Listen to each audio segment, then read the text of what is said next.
Jason Nair retired from the Montgomery County Police Department in June of 2021. But then why is he standing on my feet and chest bumping me 5 times in July of 2021? Now, I also see my lips twitching because that's actually from the tremor that I have directly after my experience with the EMS and the Montgomery County Sheriff Department. I also have a document here where they prescribed 20 milligrams of Haldol to be given to me within 15 minutes of itself.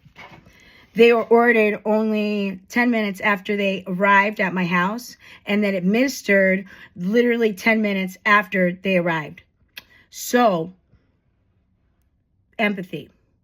The one thing in common that all this had is that none of them had any shred of empathy for this woman who was blind when she woke up in the morning and was afraid to call 911 because she sat down with her boyfriend and wrote down what these people might do to her. And you know what? It was 100% correct that you would beat me up and draw a gun and disbelieve me and strap me down.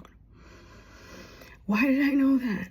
Maybe because I know how people have treated me all these years. Okay, so total lack of empathy. Every single doctor, every single EMT, every single deposition, every single officer, and the dispatch, every single person that they involved through their little investigation only had derogatory comments and zero empathy. Now, I can understand if I had a criminal record a mile long, but I do not.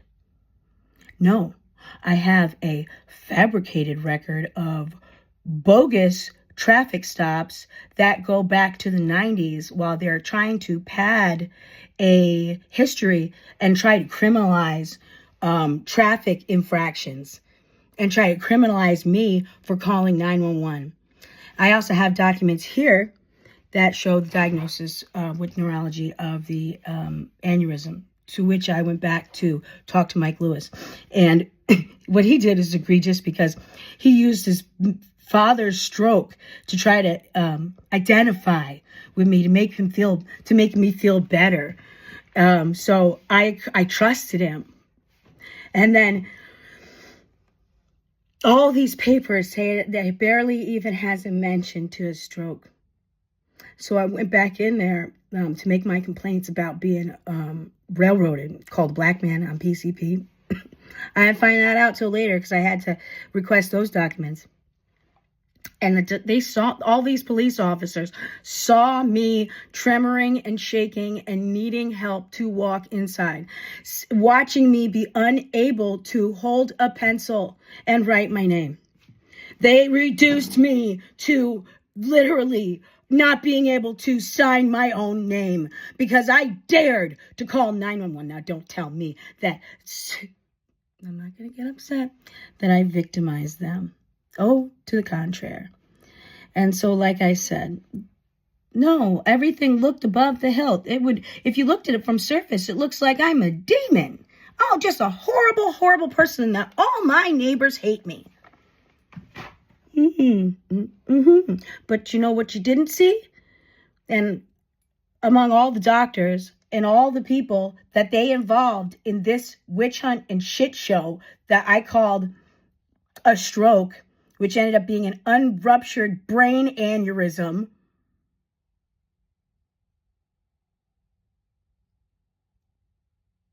still have it. It's never going away. It's not their fault. I was probably born with it.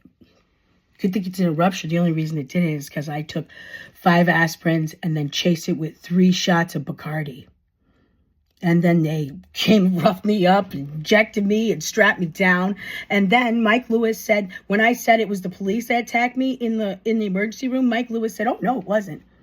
Lieutenant Mike Lewis said, "Oh, no, it wasn't." And then the documents that I just got through the FOIA said, "Oh, yes, it was." That there was 4 to 6 sheriff officers in SWAT team gear with their faces covered that grabbed my body and slammed me down as soon as I said no to the third Haldol shot, to the fourth Haldol shot, which would have put me over 20 milligrams, which you can look up right now, or I'll post it. Black women have died, and there was one black or two black women that worked in the whole freaking place, but everybody there was white, and they've all decided that my race isn't an issue, right? Let me tell you something. The whole reason this thing went that way is because some racist person at the dispatch, I think it's a white woman, but I don't know, right? Said that I was a black man high on PCP. And then they doubled down in official paperwork that's signed by their attorney stating now that I am white. So that's how they counter saying that I was a black man high on PCP. Okay.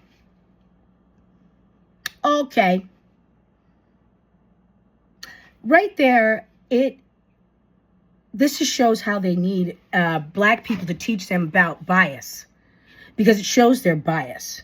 You think you change my race by changing it to W or putting white underneath my name and then showing my picture as a black person? But you know what? That is a fundamental misunderstanding of how race works in America.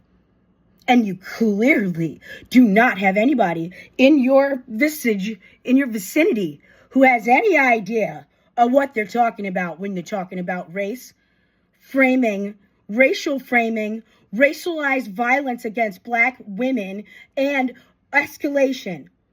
And they had the nerve. Jason Nair has the nerve to say that he de-escalated the situation, while the neighbor has the nerve to say that while I claimed he was standing on my toes. Okay, that's up here too. Okay, now this isn't a rant. This is my summation right now, because it's been too long. And I'll make a short version for the people who need things spoon-fed. But you know, who brought up race? They thought they were going to use Paul's word and twist his words and say that I had a history of schizophrenia in my family. Not true. Paul never said that. I was there. I might not have been able to see, but I could hear. And he said that his girlfriend was having a stroke. She did see herself and that she was having a stroke. They escalated that to bizarre, erratic, animalistic, drug psychotic, black man on PCP, being difficult, out of control, and ultimately refusing healthcare because I said I wasn't going to take a lethal dose of Haldol after they'd already given me 15 milligrams of Haldol. This turned into a short movie. That's all right, because you know what? This is a very serious issue, and it warrants as much time as I need to talk about it. Because guess what? What they did is exactly what I expected. They doubled down. Instead of admitting that what was done was blatantly racist, and I have 2 neurology diagnoses from 2 separate establishments, hospitals, that I have an unruptured aneurysm that causes me tons of pain. After what they did with that Haldol, I was having seizures that lasted 8 hours straight. My body just was falling apart. I went to the hospital. I went to my doctor only days after being released, and my entire health had crashed. Everything. I couldn't even read. Now you want to see somebody break down and cry. You know what? This is the conclusion.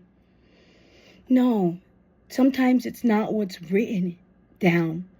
Oh, if you want to read all that stuff, you can. Erratic, psychotic, bananas, PCP.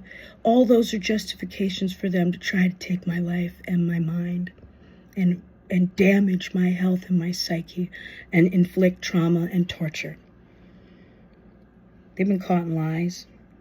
At the beginning, I just wanted an apology. But you know what? You want to flip it and say I'm white? Go ahead. You know what? Play that card. You played the race card, didn't you? You played the race card by saying I was a black man high on PCP. And I can't get the 911 call. They said that it's not by law. They don't have to release it. That's fine, because guess what? GAVAC and their GED levels of education. They already sent me the 911 call.